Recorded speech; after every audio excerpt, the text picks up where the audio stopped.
नमस्कार साहेब, मी साक्षी प्रमोद सिंग परदेसी। भारत हा कृषीप्रधान देश आहे असं म्हणतात, पण खरंच तुम्ही या शेतकऱ्याला योग्य भाव देतात का, हाच प्रश्न मला पडतो। ऐन दिवाळीच्या तोंडावर परतीच्या पावसाने शेतकऱ्याच्या हातातोंडाशी आलेला घास हिरावून नेला। परतीच्या पावसाने जाण्याचे नाव घेत नसल्याने शेतकऱ्याची दिवाळी चिखल्यात साजरी होणार अशी बिकट परिस्थिती निर्माण झाली आहे।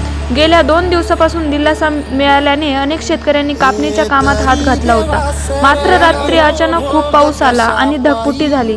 सर्व शेतामध्ये पाणीच पाणी झाले। अहो साहेब, तुमची दिवाळी तर एकदम थाटात साजरी होत असेल, पण येऊन पहा आमच्याही शेतामध्ये, सर्व शेतामध्ये पाणीच पाणी आहे। सोंगलेली सोयाबीन पाण्यात तरंगत आहे। याला दुःख म्हणावं की संघर्ष हेच कळत नाही। स्वप्नांचं तर सोडाचो, पण आमच्या मूलभूत गरजा देखील यात वाहून गेल्या आहेत। पेरणे अगोदरच पेरणीनंतर शेतकरी तुझ्यासाठी तरसतोय, मग काढणीला आल्यावरच का तू बेभान बरसतोय?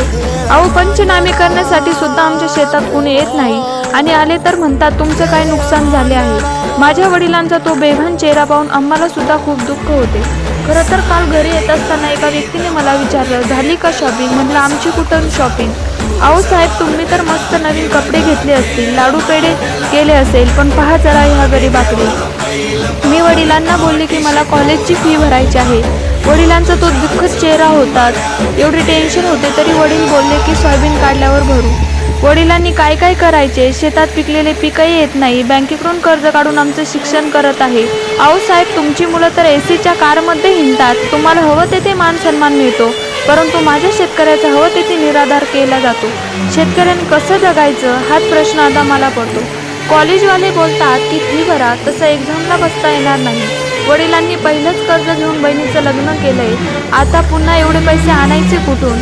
अहो साहेब, शेतात पिकलं ते विकून पैसे येतात, त्यात आमचं घर चालतं। तुमची शॉपिंग झाली असेल, पण आमच्या घरात दिवाळीचं अजूनही सामान नाही। संध्याकाळी वडील बसले होते, खूप पाऊस पडत होता आणि मी वडिलांना म्हटले की सोयाबीनचं काय होईल, तर वडिलांचा तो दुःखद चेहरा होता। तरी वडिलांनी मला हसत हसत उत्तर दिलं की जिएंगे तो और लढेंगे। खरं तर हे ऐकून माझ्या डोळ्यामध्ये पाणी आलं। खरं तर हे भाषण लिहित असताना अक्षरशः माझ्या डोळ्यामध्ये पाणी होते।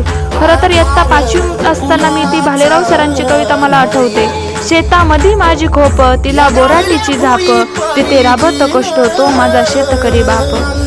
लेतो अंगावर चिंदा, खातो मिरची भाकर, काडी उसाची पाचट, जगा मिळाय साखर। काटा त्याच्याच का पायी, त्यानं काय केलं पाप, माझा बाप शेतकरी, उभ्या जगाचा पोशिंदा।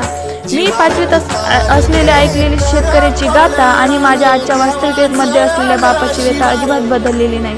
शेतकरी नावाचा व्यक्ती कळतो का हो तुम्हाला? त्याच्या सर्व शेतामध्ये पाणी आहे। तुमचे महाशय मंत्री म्हणतात ओला दुष्काळ जाहीर करावा, अशी स्थिती नाही। अहो मंत्री साहेब, जरा शेताच्या बांधावर येऊन बघा, मग कळेल ओला दुष्काळ काय असतो। प्रत्येकच्या कुटुंबात घरात लहान लहान मुले आहेत, त्यांच्याकडे पहा, त्यांचीही दिवाळी असेल, भली तुमच्यासारखी नसेल, पण त्यांचीही दिवाळी असेल। धन्यवाद।